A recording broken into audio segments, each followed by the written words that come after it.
She fined me 200 grand for disobeying the HOA. The court sided with me. She lost her house, to me. And when her husband came for revenge with a loaded gun, he left in handcuffs. This is how one quiet homeowner brought an entire suburban dictatorship to its knees.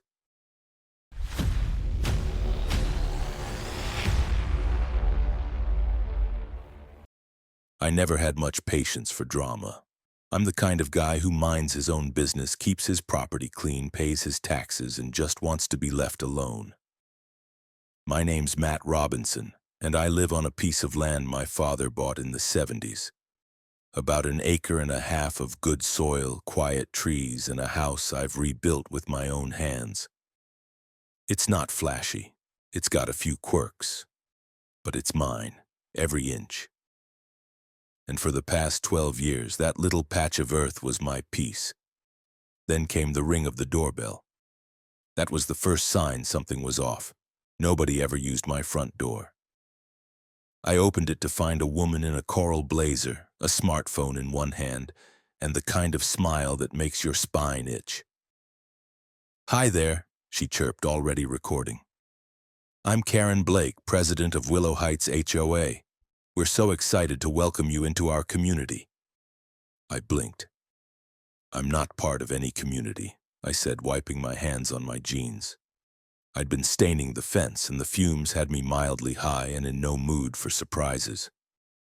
"My property isn't under HOA jurisdiction. This land predates Willow Heights by decades." She laughed like I'd told her a joke she'd already heard. "Oh, don't be silly," she said, still filming. "Just because your deed says that doesn't mean you're exempt from the spirit of the neighborhood. Everyone has to follow the guidelines. You'll understand soon." She winked and turned the camera on herself. "Day one of restoring harmony," she whispered, then tapped her phone and walked off.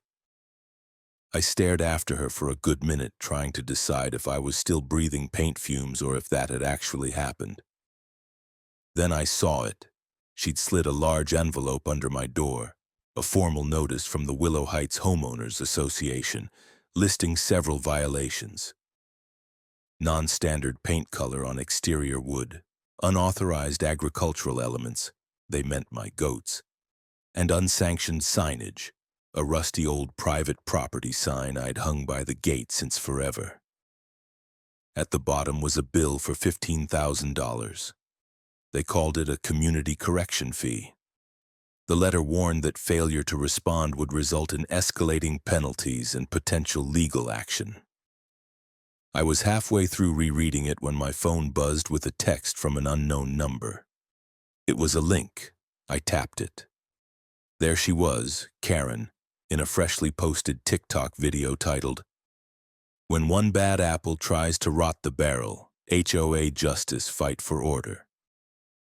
The clip showed her walking past my fence, zooming in on the goats munching happily, then cutting to a dramatic slow-motion pan of my shed and weathered porch swing. A voiceover, her voice, declared, "This is why we must act. We can't allow this kind of visual pollution to bring down our property values." I slammed the phone down and just stared out the window. Was this real? I'd seen HOA horror stories online, but I always assumed you had to sign up for that hell. I hadn't signed anything. Ever. My father made sure of it when he bought this place. Free land, clear title, no covenants, no nonsense. Over the next 2 days, it got worse. First came the letters, copies of the same notice, but with increasing fines and highlighted phrases like, "Refusal to cooperate will be interpreted as community hostility." Then neighbors I'd barely ever seen started avoiding eye contact. One woman I used to wave to while she walked her golden retriever crossed the street before passing my house, eyes down like I was radioactive. And then came the second video. This one was longer. She'd edited it like a true crime trailer, somber piano music, voiceover talking about one man's resistance to beauty standards, and the silent threat of visual neglect. She filmed my goats again, only this time she added captions like, "Is this safe? And our children at risk? At one point, she zoomed in on an empty beer bottle I'd tossed in a wheelbarrow and added the caption, "Alcohol and animals, a dangerous mix?" The video had over 10,000 views by the time I finished dinner that night. I'd never felt like prey before, but this woman had turned my yard into her stage, her platform, and me into the villain of a story I hadn't agreed to be in. The next morning, I tried to ignore it all. I planted tomatoes. I fixed a gutter. I took the goats down to the back pasture. But then I heard laughter near the fence line. 3 teenagers, phones out, filming themselves dancing in front of my house, mimicking Karen's voice from the video. "Visual pollution," one of them said in a nasal imitation, pointing to my scarecrow. "Just look at this tragedy," I snapped. I walked down to the mailbox, grabbed the latest envelope, which now claimed I owed $27,000, and called my lawyer, a guy I went to high school with, now doing property law. "Tell me," I said, "how do I legally make this nightmare go away?" He sighed. "You don't. You fight it." I nodded, staring across the street where Karen stood watering her perfect little hedge, smartphone still mounted to her chest like a badge of honor. She saw me watching. She smiled and waved. I knew Karen wouldn't stop at videos and envelopes. People like her don't just bluff, they escalate. And she had an audience now. Every post she made was lapped up by bored suburbanites who thought drama was community service. Her second HOA vlog, titled "When Good Neighbors Go Rogue," was climbing in views, and by the time I saw it, she'd already started turning my life into some twisted ongoing reality show. I spent the next few days trying to keep a low profile. I removed some junk from the side yard just to shut up the narrative, even though no law required me to. I took the goats farther back near the tree line. I even fixed the mailbox I'd been meaning to replace for a year. Not because I was giving in, but because I knew how easily things could be used out of context. And with Karen filming me every time I stepped outside, I was living in a one-sided documentary. Then came the first whisper. I was out front replanting a bush Karen's dog had trampled the week before. Accident, I hoped. When Mr. Gleason from down the road slowed his walk to a shuffle and said, "You know, it'd probably all go away if you just painted the house and joined the HOA. She's offering a reduced buy-in for people who cooperate." I looked up. "Did she pay you to say that?" He stiffened. "She offered to cover part of my next HOA fee if I passed along the message." Of course she did. The next morning, 3 neighbors who hadn't spoken to me in months suddenly waved while walking past. One even dropped off a homemade pie with a note. "We're all part of this neighborhood together. Let's find a peaceful solution." I checked the handwriting. I was sure it wasn't hers. Looked like it came from a printer. Later that evening, I saw Karen walking door to door, handing out glossy flyers. She skipped my house naturally, but I watched from the porch through binoculars as she handed out what looked like community harmony tokens. Discount coupons for local lawn care services, HOA gold member parking passes, and in one case, a gift card to the fancy bakery near the golf club, all for engaged and cooperative citizens. Translation: sell out your neighbor, get a muffin. By the end of the week, I noticed the difference. People who used to smile now looked uncomfortable. Several homes on the block had shiny new proud HOA household yard signs. And one morning I found a new one staked on the edge of my property, right next to the ditch. I yanked it out and chucked it into the garage without a word. Then came the real kicker.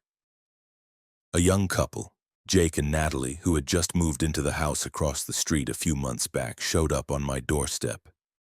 He had his hands in his hoodie and she looked downright embarrassed. "Can we talk?" Jake asked, not making eye contact. I nodded, motioning them to the porch swing. "We got approached by Karen," Natalie said, her voice low. She offered to pay half our HOA dues for the year if we signed a petition saying your property had become a visual nuisance. She said it's just paperwork, something to submit to the zoning board. I stayed quiet. She showed us a map, Jake added, one where your land is shaded inside the HOA boundary. Said it was being updated, but I don't know. It felt off. Did you sign it? I asked. Jake shook his head. We told her we'd think about it, but we figured you should know. I stood up, paced once, twice. I appreciate you telling me. You're not the first, but you are the first to speak up. I offered them lemonade, and we sat there a while, not saying much. But after they left, I opened a drawer in my office and pulled out a battered old Zoom recorder I used during consulting gigs back in the day. I popped in fresh batteries and set it by the door. If Karen wanted to play dirty, I'd at least be ready to document everything. The next afternoon, I happened to be out front when she walked by. I waved, friendly-like. Karen, I called, want to come take a look at the new siding I'm thinking about installing? She hesitated, then smiled. Of course, always happy to offer design input. Her phone was already out. Perfect. I walked her around the back, pointed to a fake swatch I'd taped to the wall, and let her ramble. The whole time I asked seemingly innocent questions. So you've gotten most of the block on board now? Oh yes, she beamed. It's about consensus, Matt, and when people see how generous we can be with our bonuses, they realize it's worth it. And that petition? Is that going anywhere? She smiled wider. Zoning committee's meeting next month. If we can get one more signature, we'll have majority support to classify your lot as within the community overlay. Retroactive inclusion. Every word of it got recorded. That night, I copied the file to a USB drive and locked it in my safe. I also scanned the fake map she'd left in Jake and Natalie's mailbox, a version I recognized immediately as a photoshopped copy of an outdated zoning doc from over a decade ago. Sloppy job, too. The lot numbers didn't even match the county GIS. By the end of the week, I had a folder on my desktop titled Karen Manipulation Campaign. It wasn't much, not yet, but it was a start. And if she wanted to keep buying the neighborhood, she'd soon find out. Not everyone comes cheap. If Karen thought I was going to just sit back and let her bury me in community gossip and cut-rate bribery, she hadn't done her homework. I may have been quiet, but I wasn't stupid, and I sure as hell wasn't passive. Over the next week, I collected everything. I filmed her handing out those HOA loyalty perks to neighbors like she was running for homecoming queen. I recorded phone calls with zoning officials confirming my property was not and never had been within HOA jurisdiction. I took screenshots of her videos and flagged timestamps where she made false claims. Hell, I even saved the comment threads under her TikToks, including the ones where she claimed my goats were potentially aggressive livestock endangering local pets, which was a bold take, considering my oldest goat, Biscuit, once got head-butted by a squirrel and ran away crying. Still, I wasn't just collecting files, I was planning my move. Karen wanted a war of perception. Fine, let's go public, but not through drama, through neighbors. So I threw a party. I called it the Open Yard Evening. Printed out 10 invitations, all handwritten. Just a friendly backyard get-together, food, music, no speeches, no signs, nothing formal. I wasn't trying to rally the troops, I just wanted them to see. Jake and Natalie helped me set up. We strung warm lights across the fence, pulled out the smoker, and even set up a little table for goat treats near the shed. I made brisket, mac and cheese, corn salad, and peach cobbler. Nothing fancy, just honest food. By sundown, a dozen people had shown up. Most of them were hesitant. Some came clearly expecting a trap. But once the beer was flowing and the music kicked in, classic rock, low volume, The stiffness faded. Even Mr. Gleason showed up, though he avoided eye contact and hovered near the chips like they were a lifeboat. I didn't talk about Karen. I didn't mention HOA, zoning, lawsuits, or drama. I just let people relax.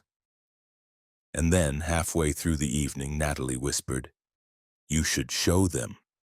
I hesitated. "You sure?" She nodded. "They need to see it." So I pulled out my laptop and as casually as I could opened a folder marked Public Presentation. Just a few files, one map, one clip. "Hey folks," I said, keeping my tone light, "you ever see what Karen's been saying about me online? Thought you might want to watch." I played a clip, just 60 seconds. It was her slow-mo video of my goats overlaid with ominous piano music and text that read, "Dangerous property in our midst." People chuckled, then frowned. One woman muttered, "Seriously?" As Karen's voice declared, "These animals roam freely. No fencing, no permits. This is how pandemics begin." The next video was shorter, just Karen filming a neighbor's holiday lights and calling them a community violation that damages our shared aesthetic. That neighbor, standing 2 feet from me, blinked and said, "I didn't even know she filmed that." Then I pulled up the altered zoning map, the one she gave Jake and Natalie. "Notice anything?" I asked. A man from 3 houses down, who hadn't said a word all night, squinted and stepped closer. "Wait, that's my lot number, but it's in the wrong place." Another woman added, "These aren't the right street names. That development name doesn't exist anymore." I just nodded. "Photoshop," I said. "Not even good Photoshop." The room was quiet, not angry, just disillusioned. Someone asked, "Why would she go this far?" I shrugged. "Control's a hell of a drug." We didn't talk about it much after that. The night carried on, people laughed again, the cobbler disappeared, and by 10 o'clock most folks had gone home. But they left differently. They looked me in the eye. They shook my hand. And for the first time in weeks, my yard didn't feel like enemy territory. I was cleaning up when Jake jogged over with his phone. "Check this out." He handed it to me. Karen had just uploaded a new TikTok. The thumbnail was a blurry screenshot of me gesturing toward my goats with a caption that read, "Unstable neighbor hosts, illegal community gathering to recruit support. HOA is under attack." She'd taken video from outside the fence, must have been hiding behind the neighbor's shrubs, and clipped audio from our music to make it sound like a protest rally. Then she layered her narration on top. "We are dealing with someone who refuses to follow basic standards. His yard is a breeding ground for dissent and decay." I stared at the screen, then exhaled through my nose. She just called me a revolutionary. Jake grinned. "Cooler than terrorist, I guess." That night I downloaded the video. I knew I'd need it later, and then I made a decision. Karen wanted this to be a war of optics. She wanted drama, views, clickbait. But what she didn't know was, I'd already started building my case, not just with neighbors, but for court. I hadn't been in a courtroom in over 20 years, not since a property boundary dispute with a telecom company that tried to plant a cell tower half on my back lot. Back then, I won. Barely. But this time it was different. This time the whole damn circus followed me in. Karen showed up in full performance mode. Tan pantsuit, bright red lipstick, and that same phone rig clipped to her purse strap like she was preparing to vlog the apocalypse.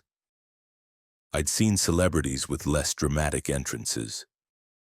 She had 2 HOA board members in tow, both looking like they'd rather be anywhere else, and a man I assumed was her lawyer but who looked suspiciously like a failed stage actor. My own attorney, Rick Fulton, was the opposite. Quiet, matter-of-fact, and allergic to theatrics. I liked him instantly. He was the kind of guy who read every footnote and didn't smile unless it was fatal to the opposing party. We sat on one side of the room, Karen and her crew on the other. The judge, a no-nonsense woman in her 60s, opened the session by confirming that my property was, in fact, not listed within the Willow Heights HOA boundaries in any official record.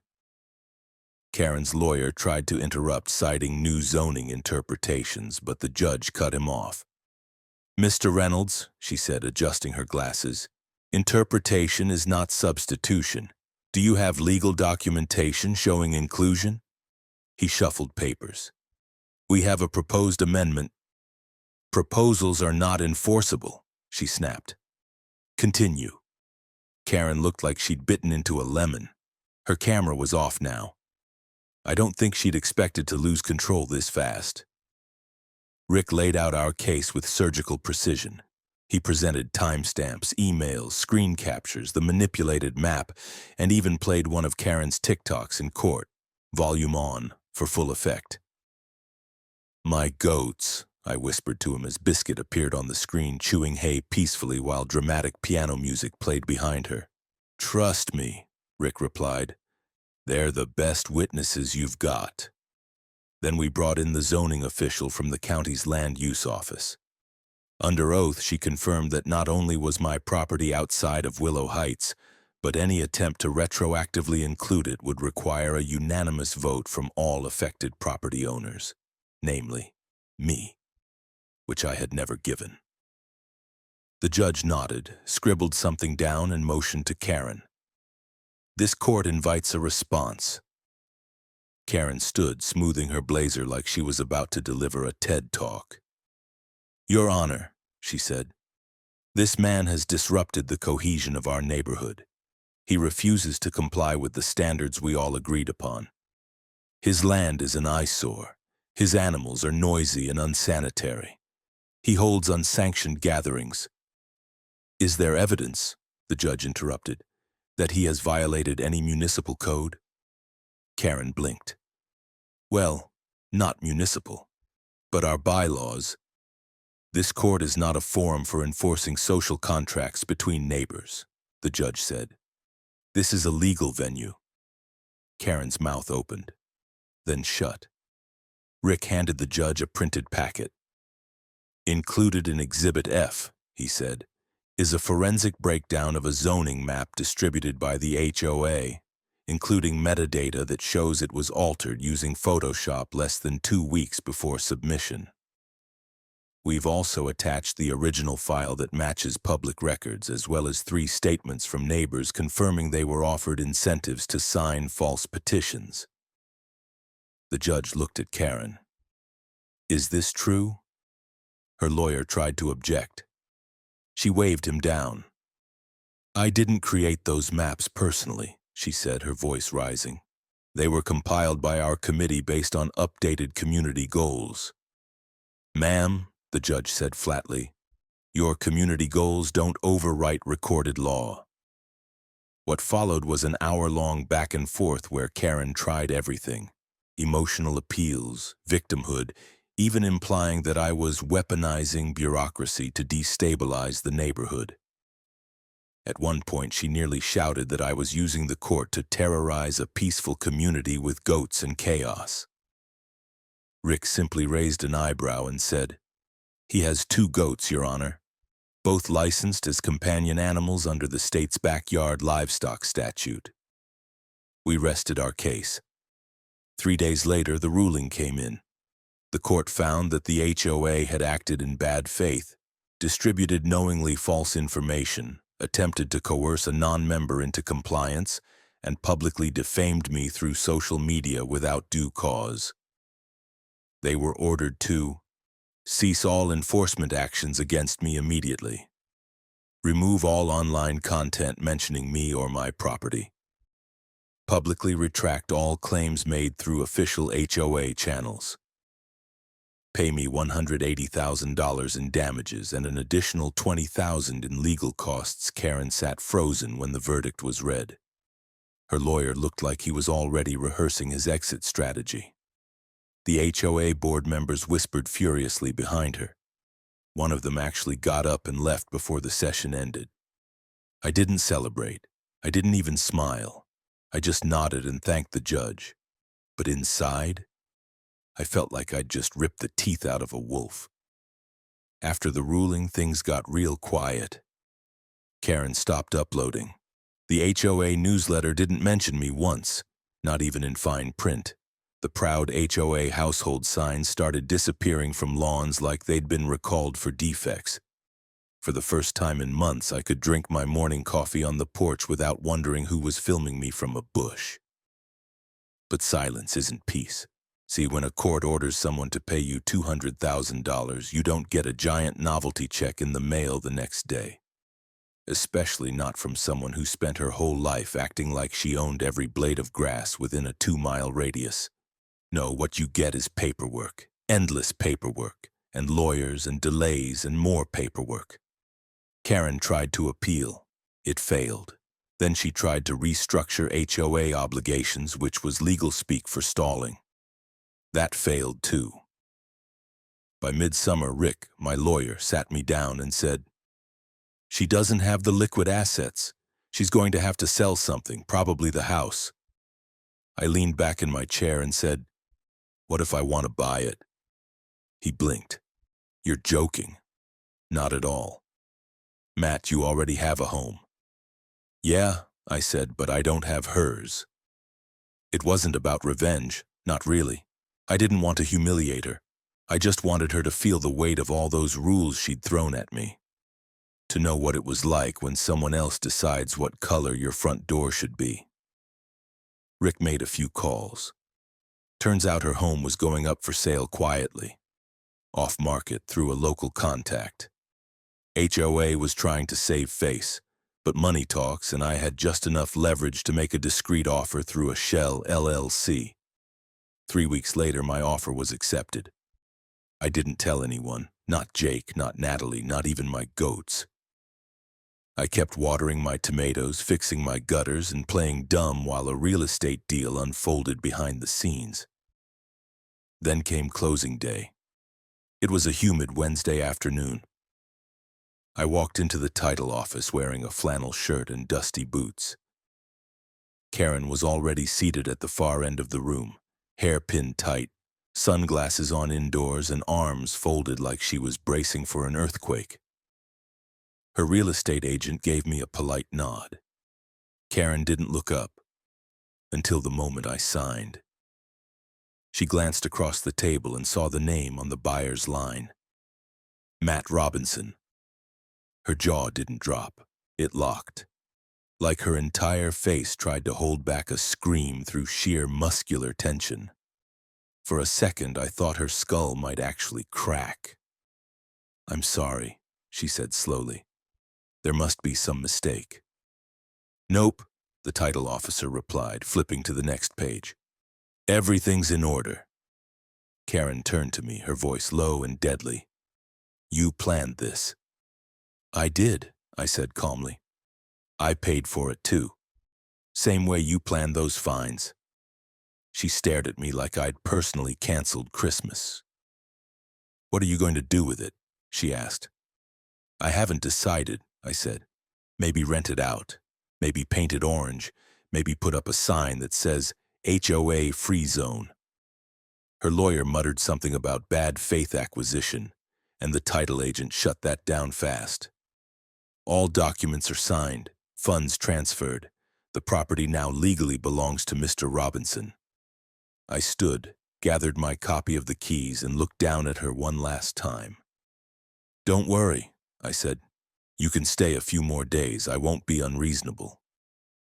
She didn't thank me, didn't look at me. She just sat there, shrinking inside her perfectly pressed outfit, as her entire sense of power slipped into my back pocket. I walked out of that office lighter than air, not because I'd won, but because I'd finished something. The story she tried to write about me? I'd taken the pen, turned the page, and closed the damn book. Her house was mine now, and she'd just signed away her kingdom, one rule at a time. The silence didn't last. I'd figured once Karen signed the house over, that would be it. She'd move on, start over. maybe make a few tragic TikToks about being victimized by systemic injustice, and quietly fade into HOA history. But what I didn't expect, what I should have expected, was her husband, David Blake. He wasn't in the spotlight much during the drama. I'd only seen him a handful of times, trimming hedges, dragging trash bins, keeping his head down like a man trained to live just slightly behind his wife's line of fire. He was the human equivalent of an HOA warning letter, stern, vague, and easy to ignore. Until he snapped. It was late, almost midnight. I was out back locking up the goat pen when I heard something snap in the woods behind my shed, a dry, sharp crack like a branch underfoot. I froze, flashlight in hand, and turned toward the sound. That's when I saw him. David. He stepped out from behind a tree wearing all black, holding a baseball bat in one hand and what looked like a duffel bag in the other. He didn't say a word. Just stared at me with the kind of eyes you only see in people who've rehearsed this moment 1,000 times in their head. "You happy now?" he said finally, voice low and shaking. "You took everything from her." I didn't move. "You need to leave, David." "She gave that neighborhood 20 years, he said, advancing a step. "You humiliated her. You destroyed everything we built. She tried to destroy me, and you both lost." He dropped the bag. I caught the metallic clunk of something hitting dirt, something that wasn't tools or clothes. The bat came up. "David," I said again, slowly stepping back toward the porch, "this isn't how you fix anything." But he wasn't there to fix. He was there to punish. He lunged. I dove sideways, flashlight flying from my hand as the bat crashed against the fence post behind me with a splintering crack. I scrambled to my feet, heart pounding, and ran for the side yard. I heard him stumbling after me, muttering under his breath, "You think this is justice? You think you're the good guy?" My boots hit gravel as I rounded the corner. I reached the porch, yanked open the storm door, and slammed it behind me. Inside, I fumbled for the security panel. 2 buttons, panic mode and call police. I hit both. Outside, he was pounding on the siding now, yelling something I couldn't make out through the double-pane glass. Then I heard tires. Sirens. The pounding stopped. 2 squad cars pulled up, lights slicing through the night. Officers jumped out, weapons drawn. I stepped outside with my hands up and pointed around the side of the house. They found David in the backyard, pacing, gripping the bat like it was still part of his hand. He didn't resist, didn't speak, just dropped it and let them cuff him without a word. They opened the duffel bag. Inside was a loaded pistol, a roll of duct tape, and a printout of my property map with red X's marked over every structure, including my house. They put him in the car and read him his rights. One officer asked me, "You know this guy?" "Yeah," I said. "He just found out he doesn't control the world." They held David without bail. A week later, during the preliminary hearing, his public defender tried to argue emotional distress, financial ruin, temporary psychosis, all the usual hits. But the prosecution had the footage from my porch cam, audio from my security mics, and photos of the contents of his bag. It was open and shut.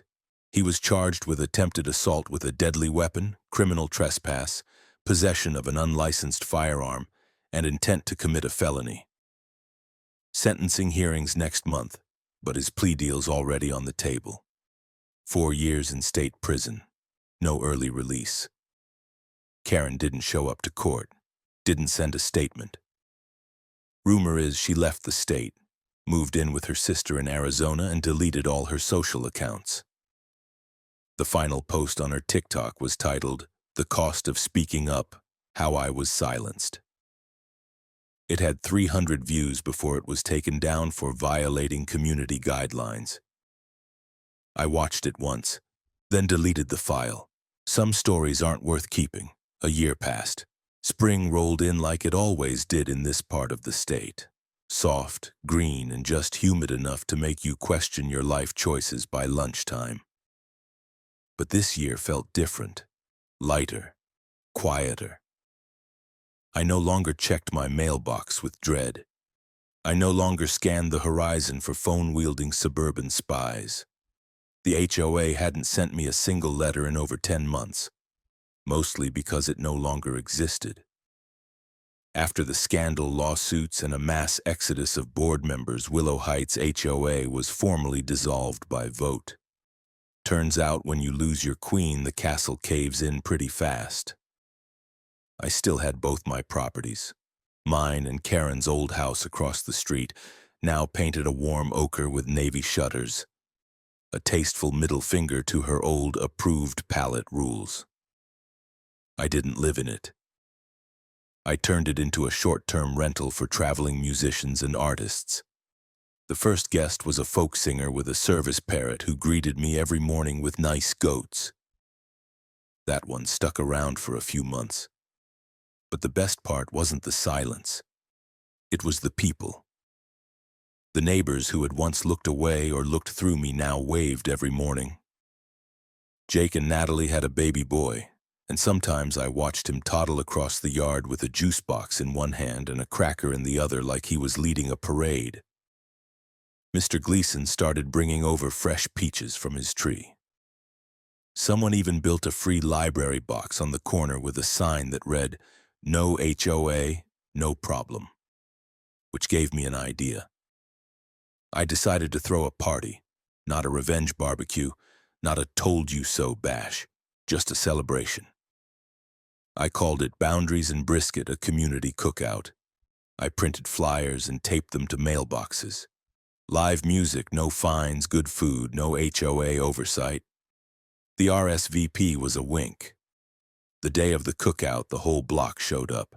There were picnic tables, kids in inflatable dinosaur costumes, a bluegrass duo on the porch, and a banner over my driveway that read, "Private property, public joy." Someone handed me a t-shirt that said, "I survived Ho-Geddon" in bold block letters. We laughed. We ate. We let the goats walk around like they owned the place. And just as the sun was going down, a black SUV pulled up across the street. Out stepped a woman in big sunglasses and a hoodie. It took me a second to recognize her. Karen. She didn't say anything at first, just stood there at the edge of the sidewalk looking at her old house. The navy shutters, the flowers in the planter boxes, the chalkboard sign on the porch that read, "Creative Guests Welcome." Then she walked over. I met her halfway. "I didn't come to start anything," she said. "I didn't think you did." She took off the sunglasses. Her face looked tired, real tired, the kind of tired that doesn't come from lack of sleep but from being at war with yourself for too long. "You still own it?" she asked, gesturing toward her old home. I nodded. "Rents well." She gave a dry, bitter chuckle. "I hated you." "I know." "You were right," she said, almost a whisper. "I didn't want rules. I wanted control." We stood in silence for a moment. I heard a kid laughing, music from the porch, a goat bleating near the barbecue. "You can stay," I said. "If you want to walk around, nobody's filming." She looked surprised, then grateful. "Thank you." I watched her cross the lawn. Slow steps, like every inch of that property still had gravity pulling on her. She didn't talk to anyone, didn't make a speech, just walked the edge of the yard like she was saying goodbye. And then she left. Didn't wave. Didn't come back. That night, as I stood on my porch sipping sweet tea, biscuit curled at my feet, Natalie came up with a mason jar full of peach punch and said, "So, are you going to start your own HOA now?" I laughed so hard I nearly dropped the jar. Only if the first rule is no damn rules. We clinked jars, and somewhere deep in the twilight breeze I swore I heard that parrot shout, "Nice goats, damn right."